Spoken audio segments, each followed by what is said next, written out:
Welcome to the Motherhood Mentor podcast. I'm Becca, a somatic healing practitioner and a holistic life coach for moms, and this podcast is for you. You can expect honest conversations and incredible guests that speak to health, healing, and growth in every area of our lives. This isn't just strategy for what we do, it's support for who we are. I believe we can be wildly ambitious while still holding all of our soft and hard humanity as holy. I love combining deep inner healing with strategic systems and no-nonsense talk about what this season is really like. So grab whatever weird health beverage you're currently into and let's get into it. Welcome to today's episode of the Motherhood Mentor podcast. Today, I have a really fun guest, Sasha. We connected on Instagram over a post that I did of self-care being selfish, not really making sense to me. And we just connected in the DMs and wanted to do some podcasts. And I'm just so excited to learn more about you. So will you introduce yourself? Of course, yes. Thank you so much for having me. So my name is Sasha Fedunchak. Everyone always struggles with my last name. It's a strong Russian last name. And fun fact, I never changed it after getting married because I am the only Fedunchak in this entire country. So I was like, there's no way I'm letting go of that last name.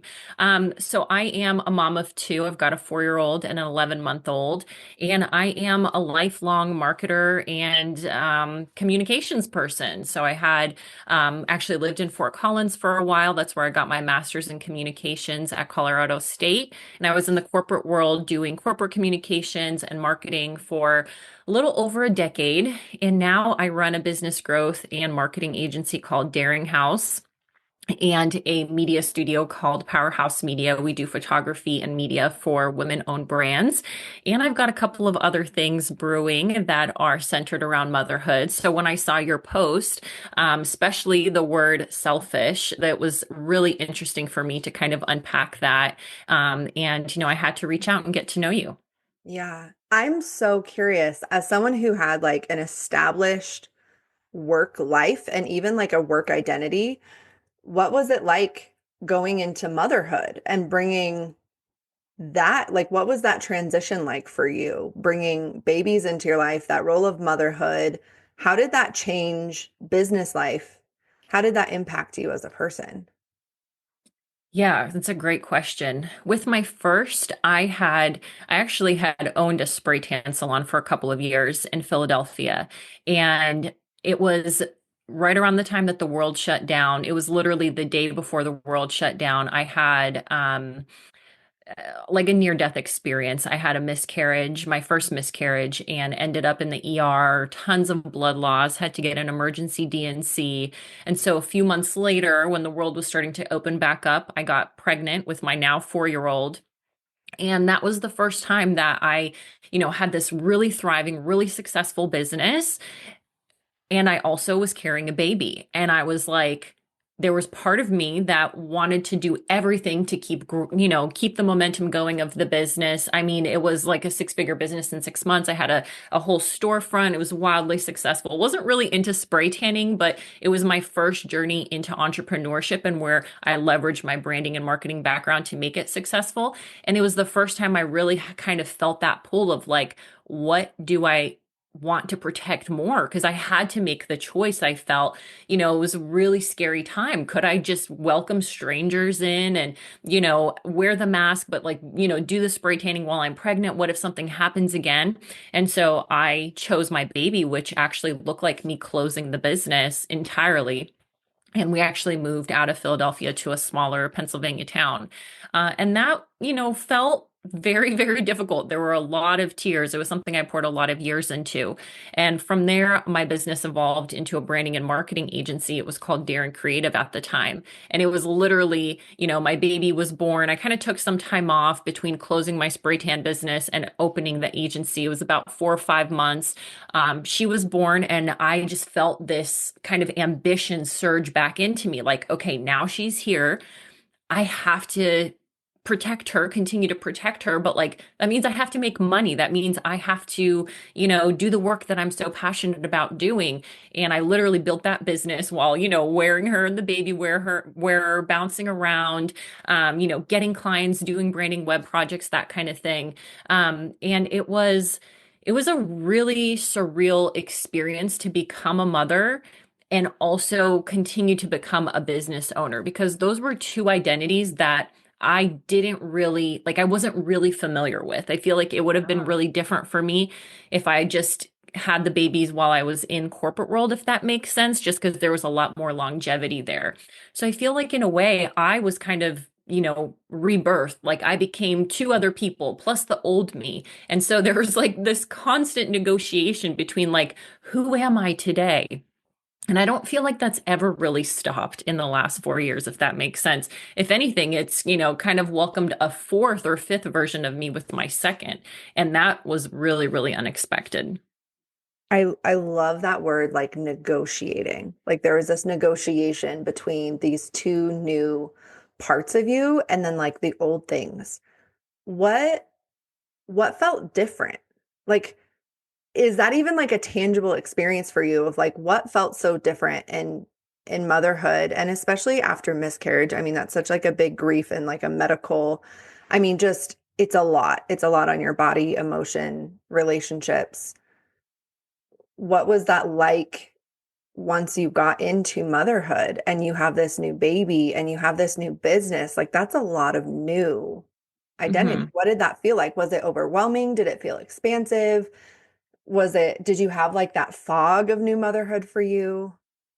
I did. Yeah. I would say with my first, I think the really interesting thing too that, well, I know we had talked about this in the DMs was how different you become as you have different children too. And with my first, I think I still do carry quite a bit of shame around this, is I feel I blacked out for 2 years. I had so much of that cortisol and so much of that stress and so much of that pressure I put on myself, not even to be a perfect mom, but just to figure motherhood out. And Yeah. then, to do this business successfully. And it was massively successful, that branding and web agency. And I, working that part-time and just, killing it. But there came a point where I literally went to a heart doctor and had a heart monitor strapped on me for 3 days because every time I would simply stand up, I would pass out.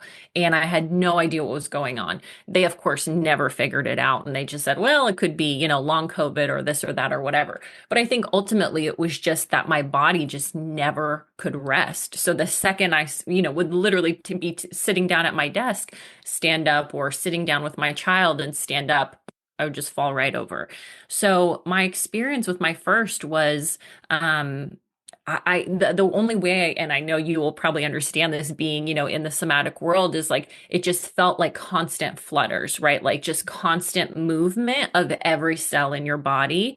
And to this day, it's like a question I have, did I put that on myself? Did I really have a choice in that? Or was that something that was just kind of like learned for me, or more of like a trauma response or a response Yeah. to so much new? Yeah. Is that different now? Is that something that's gone? I'm curious, like where that, like how that changed, because you're talking in like past tense about that. Yeah. Did that change eventually? Do you feel like you came out of that season like in all of those states of like you felt differently? You know what's so crazy? Are you into human design by chance? I'm just now starting to learn about it. I like barely know the surface. Okay. So I'm no human design expert, but I find it interesting and I find it, again, just like interesting to kind of understand the world. So my human design is a projector. So we are supposed to do a lot of resting. We're the ones that can kind of like see a bigger picture and things. We're often told like we have to wait for the invitation before we can, kind of like share what we're picking up on, if you will. And my first daughter is a generator. So she is like the Energizer bunny, right? Like she's just like, go, go, go, go, go, go, go, go, go. Even when she was, in my stomach, I would Yeah. just constantly feel her move. And what's really interesting, I've heard this before many times, is, they say when you are pregnant, when you have a child, your mitochondrial DNA literally changes. And so with my first, she had that constant energy. And I feel like it kind of took me over, even when she had left my body. Now, again, in the best way. Like, I love hanging out with her. Like, she Yeah. literally, like, projectors, they kind of like will sometimes call us energy vampires because we have none of our own energy. We kind of just pick up what other people have.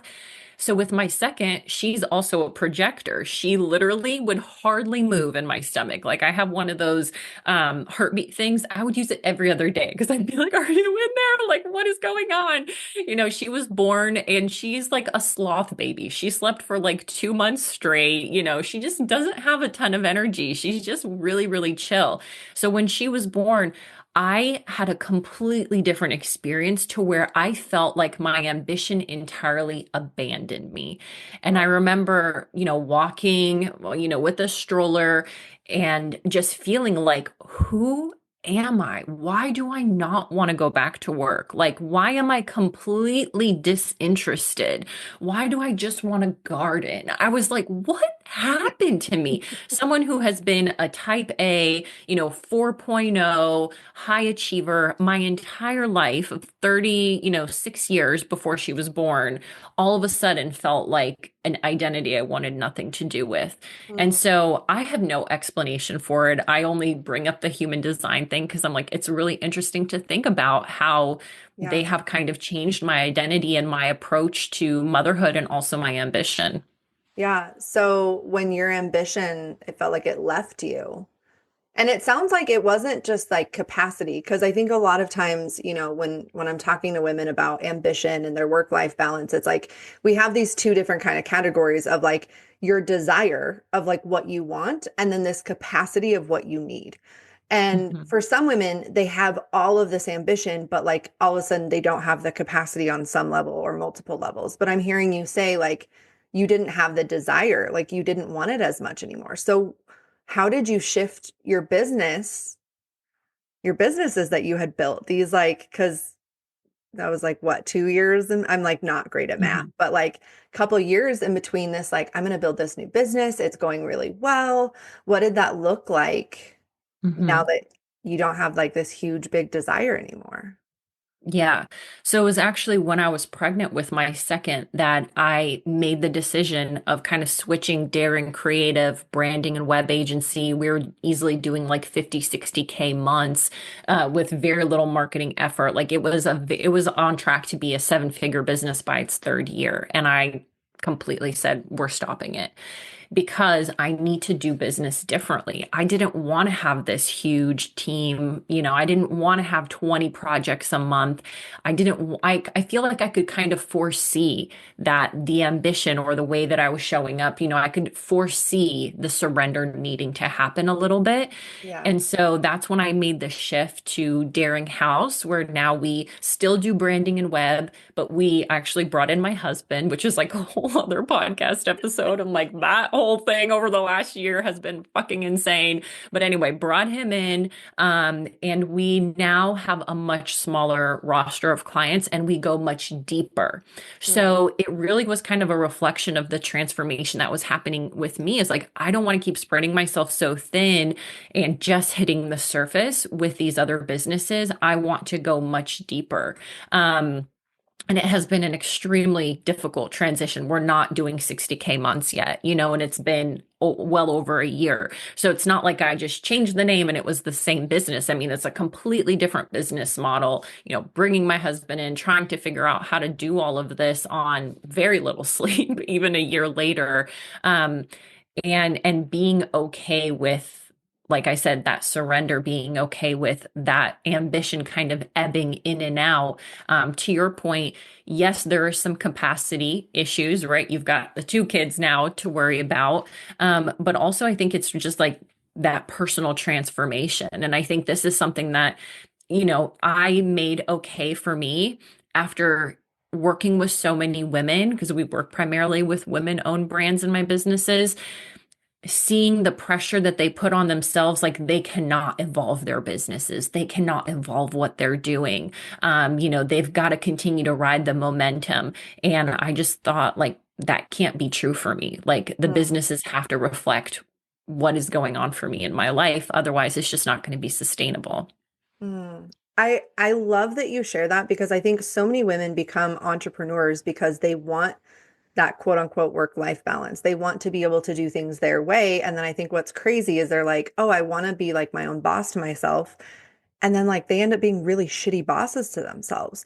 They end up like repeating the same patterns, those same patterns of like not trusting themselves, just constantly being in hustle mode. And I think what's crazy is like so many women who are in that hustle mode, it's not even always that they're accomplishing more. And it's like they forget that like ambition doesn't always like it can have that hustle, but you don't always have to be in that like flight and fight mode, like just constantly in panic. I'm I'm really curious how your business feels now that you've switched things and you're pivoting. Does it feel like home? Do you have that like what did I do? How is like this transition period for you been? Yeah, I think it's definitely natural anytime you go through a transition. And I've had this thought many times and threatened my husband many times that I'd be kicking him out of the business because there is that feeling of like, what did I do? Can I go back? But I think that, you've got to learn to trust yourself. You've got to learn to follow your intuition, even if it feels like in the moment, you don't quite know where it's going to lead, right? Like when I had that kind of feeling with my second, like, okay, this has got to change.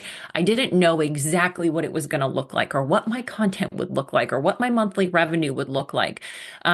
But I knew that if I didn't listen to myself, I would absolutely regret it. And I even did that with my first when I had the decision around, do I close my business to kind of keep my baby safe, or do I figure out how to make it work? And so I would say like it's a continuously uncomfortable feeling, but what's the alternative? The alternative is just as uncomfortable, right? Like, or if not worse, this constant hustle. Like last week, everyone had flu A in my house. So what could I do? I could work super late at night or get up in the morning and sacrifice sleep and hustle and grind. And for what? So I think there is really that awareness that I've gotten at least around, like we talked about before, negotiation, right? And like not looking at it as a sacrifice, but as an exchange. What are you really willing to exchange in this moment? Like, what do you really want? Do you want that sleep and that rest and that healing, or do you just want to, post something on Instagram because that's what the gurus tell you need to do? Yeah, it's like this difference between doing something to do it, doing something for the sake of the external, immediate, like satisfaction or production versus this understanding that like your well-being is one of the most vital parts of you, both in motherhood and in business. And I think when so many women are trying to, quote unquote, balance motherhood and business, I think there's so much guilt because they don't understand that there's always going to be that tension. There's always going to be this tension of wanting more than one thing and not just wanting it. Like the women I work with and like even myself, it's not that I just want to have motherhood and business. I want to show up really fucking well to both and also marriage and my health. And like, I want to be a really whole, well person. Like, that's a lot of different things. That's a lot of different things in the day. And there is this negotiation of like what matters, what needs and wants in the moment matters that like I have needs, I have wants, and then so does my business. It's its own little entity. And so do my kids and my family. And there's these different seasons and days. But I hear you saying, like, I love that word of negotiating and feeling that tension. I'm curious for you. I feel like I hear so many women talk about mom guilt when they're building businesses. And I think I want new language for it, but I'm curious like what your experience is, if you've ever experienced that. Yeah, I have to say something, and this like I feel like this is like, I don't know if it's spicy, but I feel like this is like important to say is I grew up with a really strong Russian mom, and also a lot of trauma from my mom. Let's just let's call it what it is, a single mom, okay? Um, I've seen a lot of shit in my life. I did not have anywhere near, a nice white picket, quote unquote, normal childhood, like nothing like that. And I won't get into all of that. But what that has given me is, for me, my perspective, and I don't know if everyone will agree with this or if you'll even agree with this, but like, I think people are looking to make shit like so easy and so happy and so like wonderful and balanced all the time. And like, that's just not fucking life. Like, that's just not life. And I think that my experiences and the more like the women that I work with too, everybody's like a little gritty. Everyone's a little rough around the edges, which I love because I think that there's a realism that's missing when it comes to the modern conversation of motherhood and working is like, it's just hard. It's just hard. And I think the negotiation is the hard part, right? And like becoming a better negotiator is the best thing that you can do. How do you have that negotiation, have it quickly, and then just like sit with it instead of constantly going back and forth, right? Because that's where the quote unquote imposter syndrome comes in. That's where the quote unquote mom guilt comes in. And the more that we bring up these freaking terms, the more that they're swirling around in our head, slowing us down and making us feel terrible. Like for me, I'm like, okay, I don't want to be on my phone in front of my children, but if I have a really important thing to do in this moment, I'm just going to do it for 5 minutes and then I'm going to go play with them. And why would I waste more time thinking about how bad, quote unquote, I felt being on my phone for 5 minutes, right? Like I make that negotiation and I move on. And so I think, I just put out a post about this around imposter syndrome and eradicating this phrase. And I feel the same way about mom guilt because the more we talk about certain things, like for me, yes, you can have those feelings, but if you're constantly talking about it, I feel like you're further embedding it into your DNA instead of just feeling it and letting it go. I don't know how you feel about that, but that's my feelings when it comes to all that stuff. I love it. I'm sitting here like, oh my gosh, yes, because here's the thing. What so many women, when they describe like their quote unquote mom guilt, I'm like, one, that's not guilt. Guilt is when you are out of alignment with a behavior. And we should have mom guilt. I need to have that inner sense of this feels bad because I'm doing something outside of my values or I'm not showing up in my values. I need that little ping of this doesn't feel good because I'm out of my values, and then I need to just change my behavior and take action. Like that's the purpose of mom guilt. And it's a really healthy thing. We need to have that. But I think people use it as this generalized. I think there's so much people pleasing and fawning going on with women that like we don't even understand how deeply rooted this comparison and perfectionism is. I think perfectionism has taken on that word balance. Every woman who wants to work with me uses that word. And most of us end up, it's like this deep rooted perfectionistic shame. And it's like, we can't just feel good and happy all the time. That's actually not healthy. That's actually not well being. Like, oh my gosh, one of my pedestals right now is like, if I see one more fucking reel about teaching moms how to be calm and how to breathe, and it's like, what if we teach moms how to feel their anger and how to utilize it and how to not like be overcome with it or externalize it all of the time on their kids? Like that's a whole different conversation. It's like women are still trying to be this good girl. We're still trying to fit ourselves in this box. And it's like, it's all made up. It's all made up. And when you realize that, it's like, you need to bring all of your energy from like out there on like what she's doing and what so-and-so told you to do and what your family wants you to do or your church or whatever that is. And it's like, bring it back into your own body and take accountability for your life. Like take accountability for your motherhood. And I think a lot of women are out of alignment with their personal responsibility. I think there's a lot of women who are taking under responsibility. And then there's a lot of us high functioners, we're taking over responsibility because we've bought into this personal growth that like we could just be happy all the time if we just follow the right steps. I see it in motherhood. I see it in business. You even see it in the personal health world. If you just have this perfect 5-step morning routine, the perfect shed, and it's so fucked up because all of us women are looking to these things going, oh, that will fix it. That will fix it versus like, get back into your life. Get back into your body, get back into your daily, what needs me right now? And what do I need? What is mine? What is mine to do and what is not mine? If you can come back to that place, to this self-responsibility and accountability, you'll know how to feel bad and not have it be a big thing and not suffer with it. I think, you know, for a long time, I was very victim-y and I wanted people to really cater to it, specifically like my husband. And he never did, bless it. And I hated that for so long. But now that I'm mature and healthy, I realize that like I wanted things to be easy instead of recognizing that like I was fully capable of doing hard shit. And that was such a big part of my healing journey is like realizing that like even if I heal, it doesn't matter how much healing work I do, I'm still going to be human. I don't need to outrun it, outgrow it, outheal it. So I love when you say we need to stop talking about it. And I think this is the language we need to start bringing is this negotiation. It's like balancing motherhood and business is not pretty and it's not cute because it's a daily negotiation of what needs you. There's no perfect system or schedule because once you have that, your kids come and get the flu or something else happens, right? Yeah, yeah.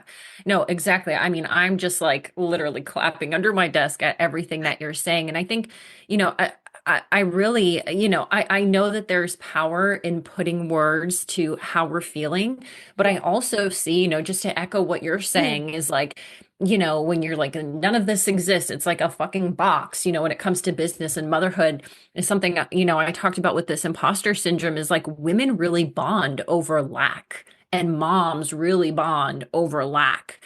And this is even something I'm learning in marriage therapy is like women love to come together and complain about, all of the things. And like, in a way, it's how we feel safe, especially because we don't have these great fucking villages that we used to have. And so, how do we bond? I mean, I've read research on this that, if there's a group of 10 women and 8 of them are being like particularly negative or, talking smack on someone, those 2 have to kind of fit in. Otherwise, they're going to be, expelled from the group. And so it is almost a comfort blanket to say, I have mom guilt. Look, I'm a mom, I'm a girl boss, and I have mom guilt, right? It's like a comfort blanket to be able to identify as someone who's struggling. And I think what's actually so much more empowering is not that we have to like hide the struggle, but just accept it. Accept that no matter, where your life is, like you should not that like you should just be grateful, but like it could always be worse. You know what I mean? Like for me, I'm thinking, what a fucking gift that my kids have the flu. I don't have to go and ask anyone for time off. Sure, did anything get done for the business? No. Did content get posted? No. Did I make any sales last week? No. But wow, we could be living in a war-torn area. Like we could, this flu A could be 50,000 other things that are deadly. Like I think there's these constant little moments of joy or gratitude that we can find, and not from like a toxic positivity, but just from like, wow, accept the good so that when the bad comes, there's also good coming, right? Versus just constantly harping on the bad. I think that's really helped me since my second, like as we were talking about before, for me to just like kind of recognize like this is gonna be a shit show. But like, what's the Yeah. alternative? That I go back to the corporate world and then I'm like negotiating with someone else? I'd rather negotiate with myself. You want to know the most fucking empowering thing? Being a mom, being a business owner, the only person I'm negotiating with is myself. And for me, I'm so grateful for that. And that's what makes the hard days, the zero sale days, days, the flu weeks, like it makes it just, okay, we're rolling with the punches, right? It makes me just continuously be able to get back up. And yeah, I in a way kind of learned that from my mom, despite all of the trauma she probably ensued onto me. But being like that Russian background, she doesn't like to talk about feelings. She doesn't like to wax on about, how much anxiety you have or fear or depression or whatever. She's just like, you get up, you do the thing. And in a way that can, that's led to a lot of that high achievement in me, but it's also given me some good tools in the sense of like, what's the alternative here? You know what I mean? Why sit around and just talk about, the mom guilt or talk about the imposter syndrome. Like at the end of the day, does that really help my kids? Does that really help me? And for me, it doesn't. I mean, you just said so many good things. I'm like having such a hard time where I start. Like, one, I think there's this powerful thing that you're naming, which is like presence. Like, you're fully present where you are with what you're doing. Like, I think so many women, they live in this like past state where they're like just constantly talking about and feeling the past, or they're constantly like preemptively looking into the future, and like that's making them miss this moment. Like when moms are like, I don't want to miss this, and it's like, well, then stop looking out into the future and panicking about what's going to happen, and come back to like right where you are, what you're doing in this moment. And I think what's crazy, our culture, people talk so much about toxic masculinity, and that's a conversation. I like to call it unhealed masculine, because masculine has really healthy, wonderful qualities. But I think for a lot of women, there's like this toxic, unhealed feminine energy that we also don't talk about, where it's like there's these extremes and these polarities. And I don't think people haven't been taught how to be with their own internal polarities. So they can't feel when they're going one side to the other. One of the biggest reasons I started this business is I felt like I saw two different camps of moms. There was the moms who hated their lives. There was the like, everything's messy, my husband's an ass, my kids are overwhelming, and I hate my life and I hate my kids. And obviously they weren't saying it exactly like that, but it just felt like all we could bond on was complaining and hating our bodies and like just miserable. They seemed miserable with their lives. Or it seemed like it was either that, or it was this like, everything's perfect, everything's wonderful, we're never going to talk about how hard things are actually. And I found myself in this weird like middle ground where I was like, I want to talk about the hard things, but I want to talk about them in a way that is productive and changes things and takes accountability and has grace and compassion, but also grit. Like I had come out of this place where I was just like always just spiraling in my emotions, and like that wasn't healthy for me. So like I had to learn this between this area of like this toxic positivity where I was like trying to pretend like everything was perfect. And, I call it like I was sweeping all of the hard shit under this rug of good and grateful, because like everything was so good and I was so grateful. And yet there was these parts of it that were messy and hard. And then I realized like I'm allowed to just be this person, this whole human who has all of it. And I think so many women, they're craving that space. They want that space. And I think when you find those women who they like life, but they also can talk about the hard stuff, but in a different perspective, without that victim mindset, with this empowerment, not in the like pink washed, rah, rah, we're all amazing and we can have it all, but in this like, you are owning your authority. You're owning your own power to negotiate. Like, that's what empowers women and moms. That's what empowers business owners, is when they realize like, this is your life. What are you going to do with it? What do you like? You mentioned so many things like that brought back perspective. And I think a lot of us have lost perspective. Like I was listening to a podcast the other day, and they were like, we live like kings. Like if you look back not that long ago, like we never have to be uncomfortable with so many things, and the slightest discomfort, like we've lost a lot of that grit. Mm-hmm. Yeah. And I love that you said the word productive. If I'm being completely honest with you, I was a little bit hesitant to use it myself because I don't want to, I feel like to be completely vulnerable here, as a woman who, is a business owner and is a mother and kind of is in the middle, which is just being a human, I don't want to come off as too, hustle, hustle, hustle, like be productive, be productive. But I think you said it in such a beautiful way as like recognizing humanity and still choosing to move forward. Like, I think that's the point. And that's the magic that a lot of us have lost because, especially if you're a business owner, you're spending a lot of time on social media, like motherhood and entrepreneurship can be really performative. Mhm. And, I see the same kind of things over and over again, people tapping their fingers and talking about how overwhelmed they are as mothers. And I'm so overstimulated and blah, blah, blah. And this is what my child did. And it's like, okay, that can be true for you. How can you find a place of calm? Or like, what do you need? How can we start to talk about things that move us forward instead of keep us swirling around in this stuckness, And that's where I was the first time around as a mom. I was just go, go, go, go, go, shake, shake, shake, shake, shake. Everything had to be perfect. My house had to be perfect in order for me to have this perfect career, in order for, everything to be perfect with my daughter. And my husband could do nothing and everything he did was wrong and blah, blah, blah, blah, blah.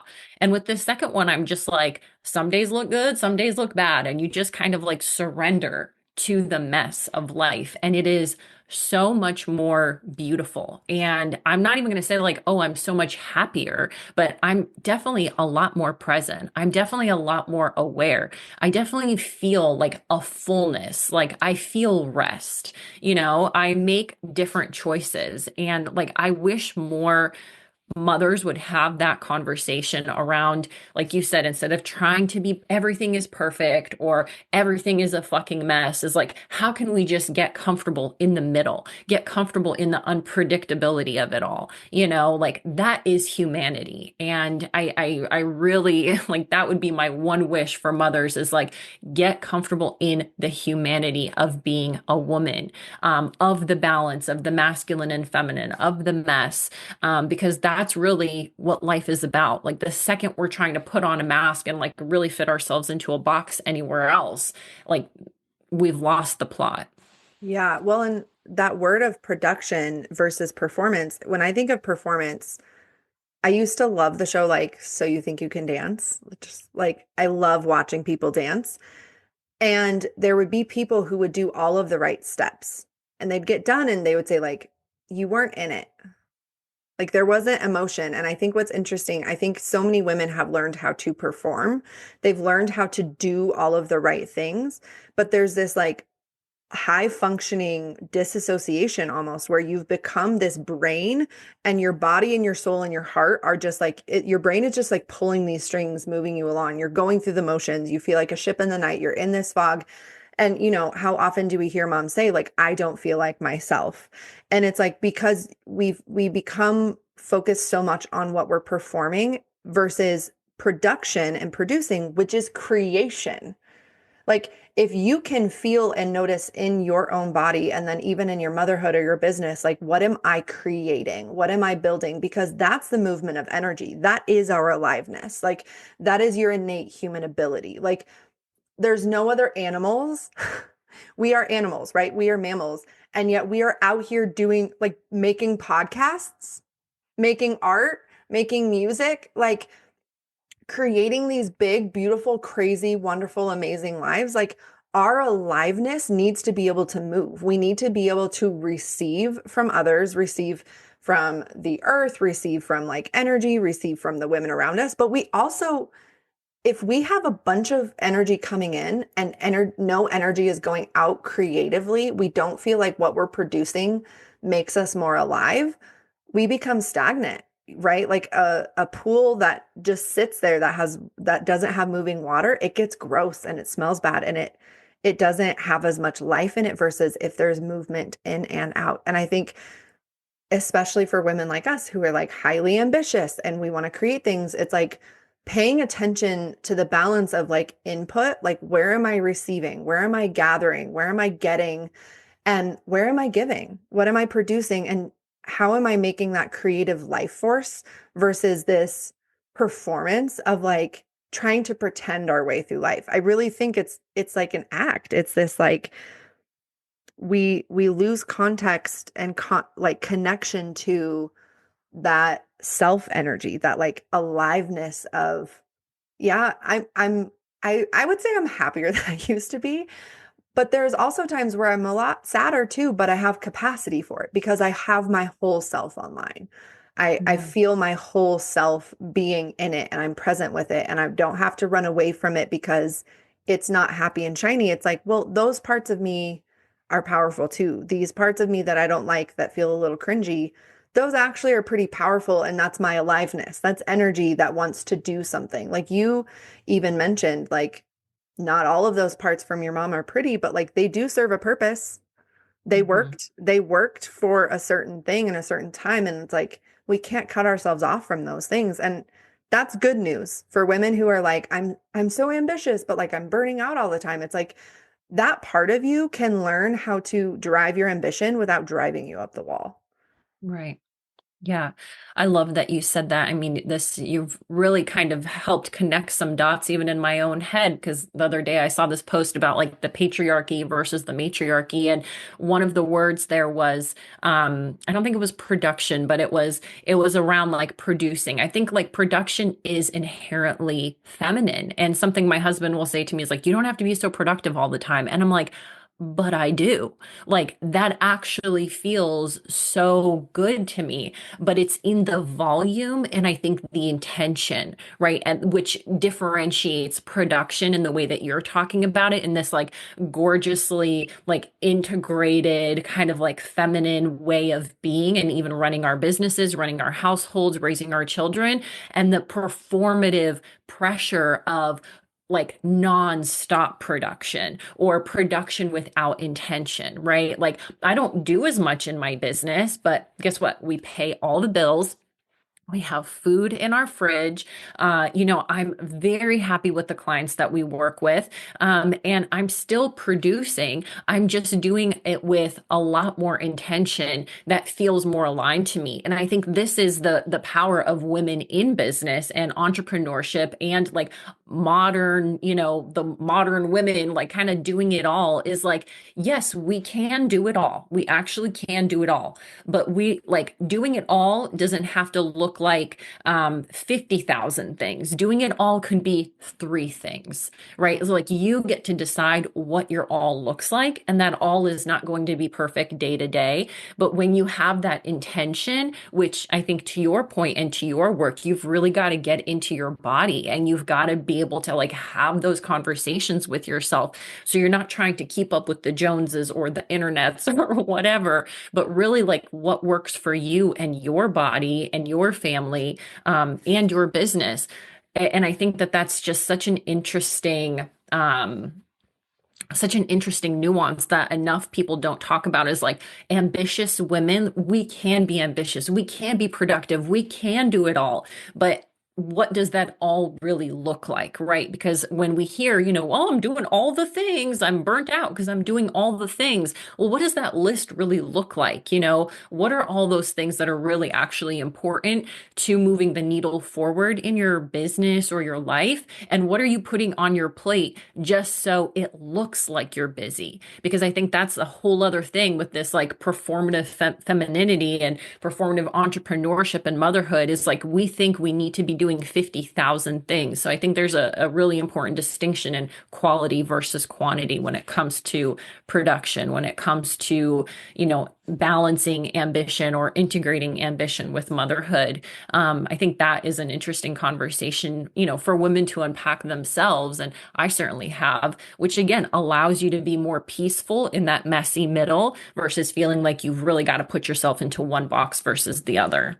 Yeah, and even like when there's the comparison outside yourself, but I think also too, a lot of women will compare themselves to like pre-baby or pre two kids or hey, this felt good last year, but right now it doesn't feel good. So it's like I'm consistently talking to women of like, okay, things look good, but how do they feel? How do they feel in motherhood? How do they feel in business? How does the like sum total of it feel? And so paying attention to what used to work isn't working anymore. I think so many women have bought into the like very hyper masculine way of entrepreneurship and building business and even honestly like motherhood and running a household. It's very like once I find this consistent routine, I'll just stick to that day in and day out. And it's like for most women, and even just all human beings, not just women, we are cyclical beings. Like we are more tired in winter. Like our literal mammal bodies are telling us to like stop doing more, like go in a cave and watch the fire, go to sleep early, sleep in late. And yet we keep trying to show up the same in every season. And I don't just mean like the seasons of weather, like it's also like seasons of life. Like if you're going through a grief, if you're going through massive healing or even expansion, like, right, I've watched women go through expansive transformation and it can look and feel very similar to like those hard winter seasons where it's just they lose some capacity. They're meeting these edges of themselves. They don't have as much drive or energy. And there's like this low level burnout. And it's like, if we can honor that without spiraling in it, if we can like figure out what does consistency and health look like in those low days and those low seasons, it gives us permission of that power of negotiation, which I love that. Like, oh, that saying's so good. I'm going to use it forever, Sasha. Like, it's so good. I love that.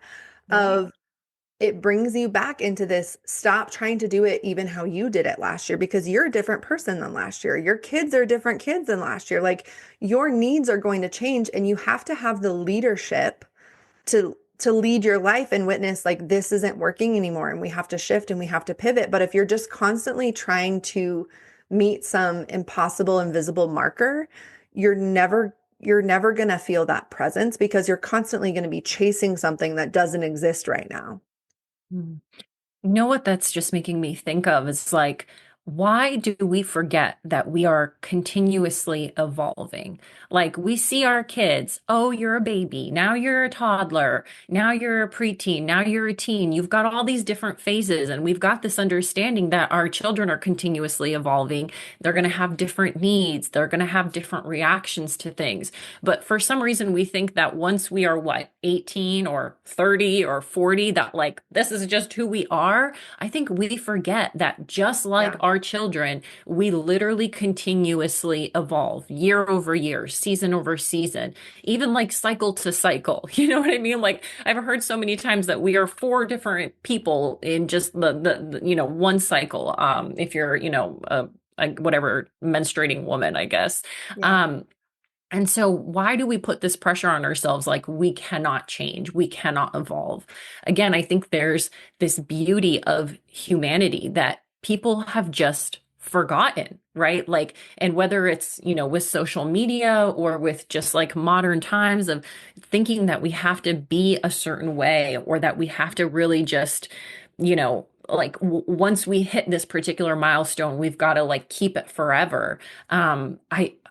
I personally have never experienced that. Like I don't compare myself to pre-baby Sasha. I don't even remember her. I mean, like I do, like I honor her, like whatever, but I'm like that would be like me comparing myself today to me when I was 18 years old. Like it doesn't make sense. It's a different chapter, right? Yeah. So I personally don't relate to that. I've always just kind of had that awareness. And I think it's because like I've moved so much in my life. I've lived in so many different places. I've just experienced a lot. I feel like I grew up really young. And so I always just kind of like anticipate changes happening.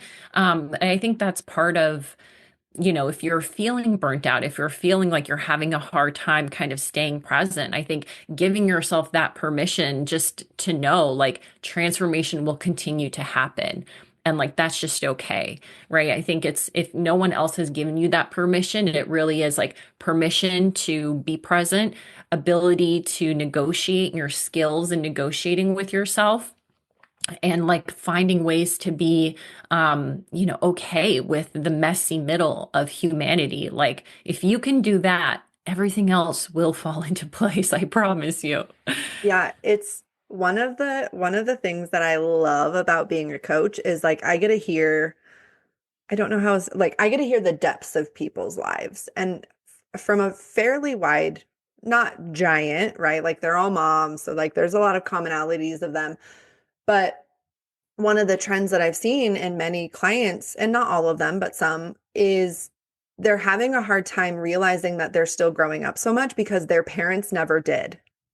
I Mm. work with a lot of women who their parents have stayed stuck. Like they're getting older in age, but they haven't grown emotionally. They haven't grown in relational skills. They haven't grown in like who they are, what they believe, how they think. Like their parents, they've outgrown their parents emotionally.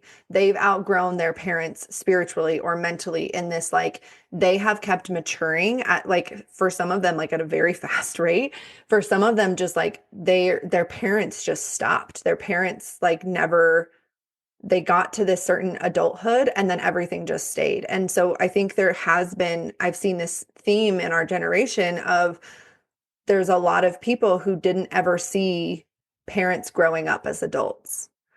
And I've said this a couple times, but one of the greatest gifts in my life is I watched my parents grow up as adults. And I watched them, like, even, before I had kids and even after, like I've watched them change their minds. I've watched them want or like different things, live at a different pace. They've shifted and they've grown in maturity, and they're different people than who raised me. And I think that's been such a gift for me because it's given me this permission of like, I get to keep changing. I get to keep growing and changing and like shifting and moving. And I don't know if a lot of people have had that though. I'm curious if that resonates with you at all. Yeah, I'm thinking, of my mom, and definitely how she raised me is very different than who she is today. Yeah. I don't know that, I mean, of course, our parents do um, impact us quite a bit, right? Like there's no, I'm not going to pretend to be a therapist or say like that they don't, but I think that I have taken a lot upon myself, and I'm personally like a very curious person, and it has just always been really important for me to like grow, so I can't say like, oh, I look at my mom and I see how much she's changed and that like inspires me or motivates me or gives me some sort of like hope or permission in any way. Like I feel like I really have taken it upon myself. Mm. um, and again, a lot of that I think has been because I had certain, struggles, or because I had certain things that I wanted to let go of. And I was like, how can I change this? Or, Yeah. back 10 years ago, right? How can I fix this within myself? Yeah. But I think that that evolution or kind of, getting to what we're talking about really is possible for anyone. I think you do just have to kind of be curious about it, Yeah, you and know? I think it's accessible to anyone because we have to realize like we are adults now. Right. That's such a wild thing. I know it seems so simple, but like I know for me, it took me a while to realize like I can't keep blaming what happened. I can't keep putting all, and here's the thing, I had legitimate trauma. I had been a legitimate victim.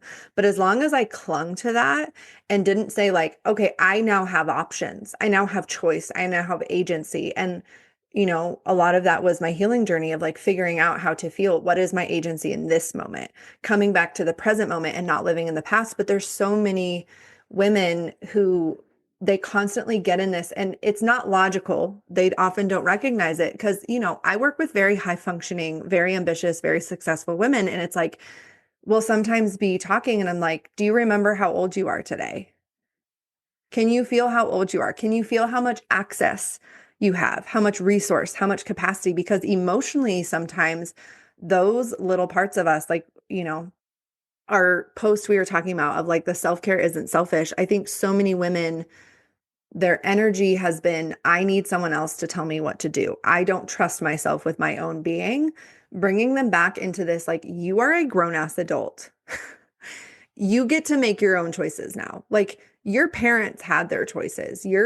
The other people in the world, they have your choices. So if you can bring yourself back into this place of choice and agency, and one of my favorite little tricks is like I constantly remind myself of something absolutely wild that I probably wouldn't go do. And it'd be like, I could use my free will to go do this right now. I probably won't, but I could. Like when women are like, oh, I have to do this. I'm like, do you?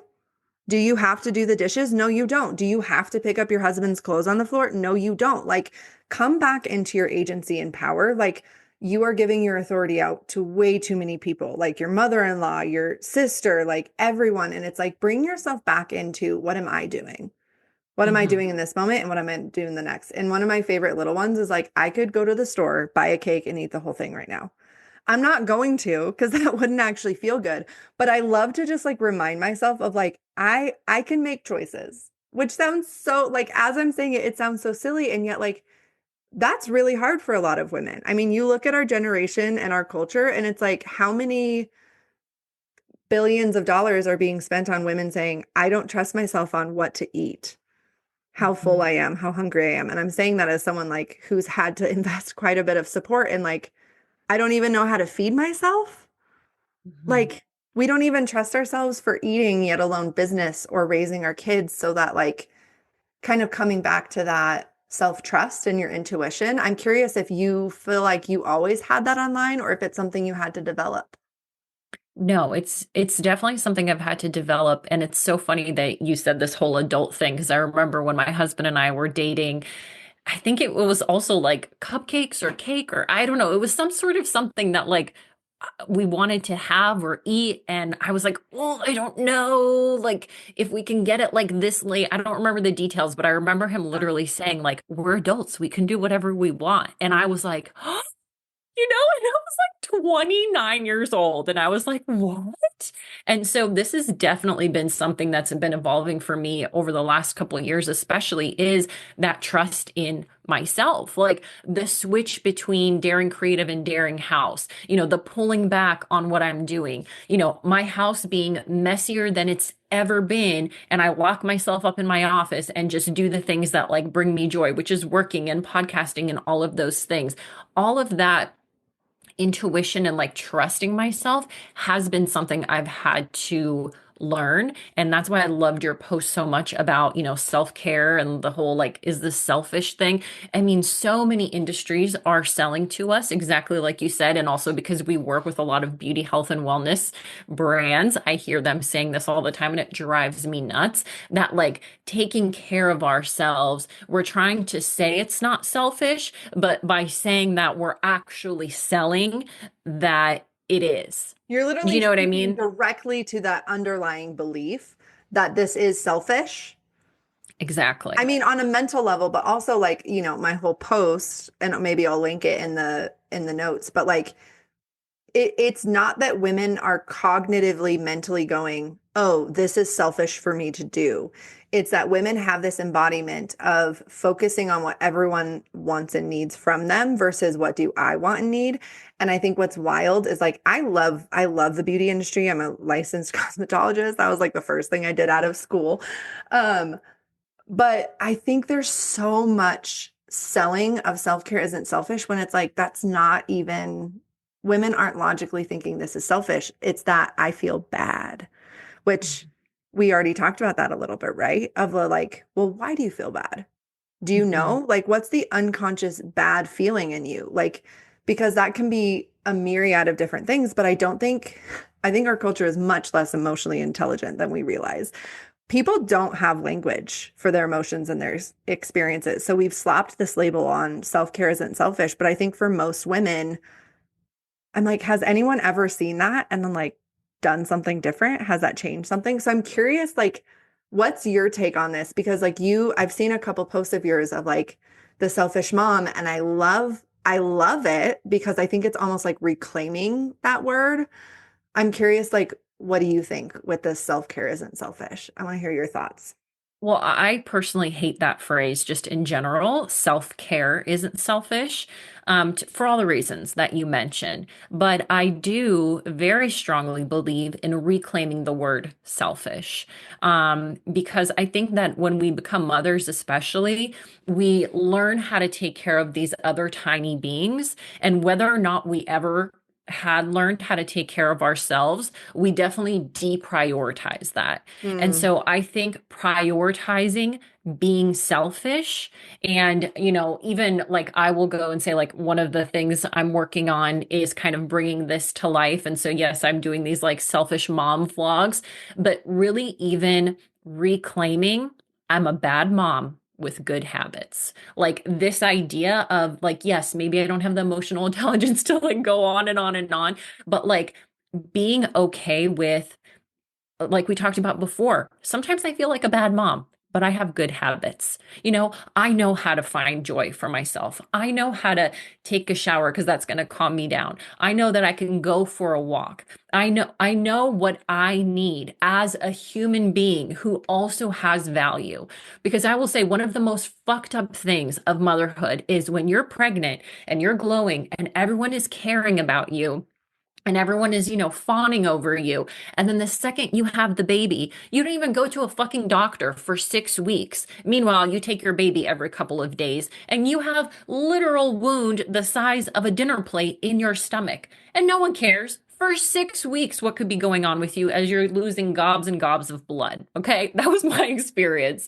And it's so fucking crazy. And so for me, this idea of like, I'm selfish. Whatever bad mom looks like, I'm just going to own it that I could be a bad mom today, but I at least have good habits because for me, like, again, I'm not going to go down the path of saying I'm a therapist and what are your children going to think, blah, blah, blah. But if you can show your kids, like I have two girls, I want to show them good habits. Are there going to be days that I lose my shit on my kids? Absolutely. But are we still going to do affirmations every night? And so you can tell yourself what an incredible human you are and blah, blah, blah.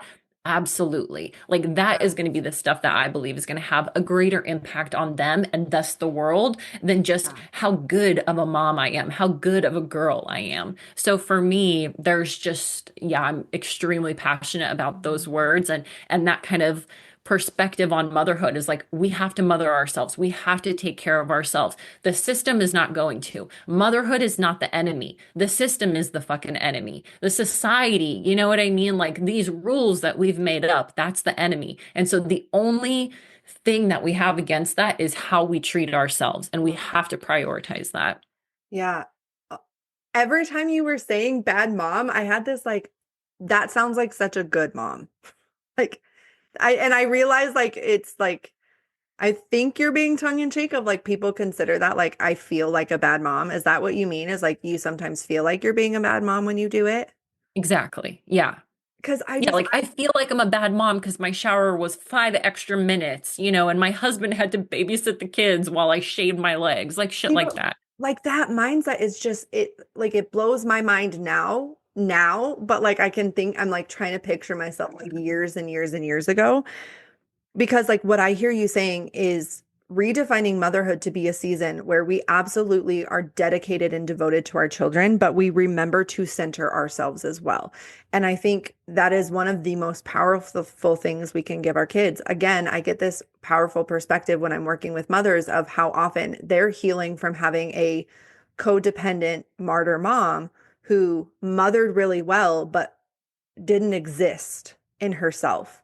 Exactly. And that was damaging. That was traumatic for women to grow up with a mom who didn't exist, who her whole emotional, and I could go on all day about this. So I'm going to try to like keep it.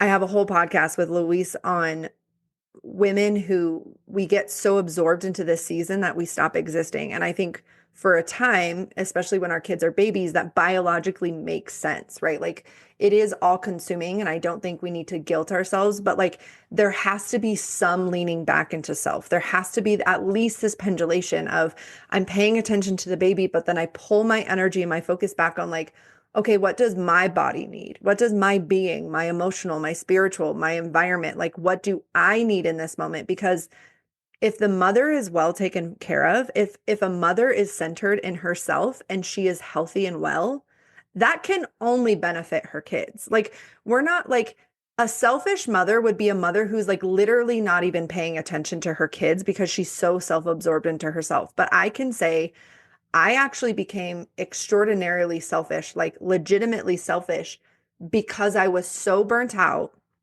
and I was starving and desperate because I was neglecting myself so much that like I don't know if it impacted my kids because this was like when they were really little, but I especially look at my marriage and I'm like, I couldn't hold anything for him because I was so caught up in my own shit because I hadn't taken care of it for so long.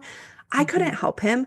I couldn't support him. I couldn't hear him out because I had become self-centered because I was so off balance. And so bringing our energy and attention back into ourselves, into our own well-being is pivotal for health and really to be a good mom. I think parenting comes from the parent. And when you focus on the parent, the parenting follows. And same for business.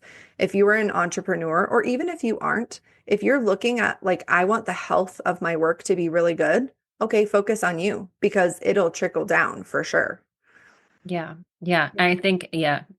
I mean, yes. Yes to everything that you're saying. And Yeah. again, I can't not harp on this importance of honoring ourselves, and I've Yeah. seen this in my own mother, exactly what you're talking about, the invisible mother.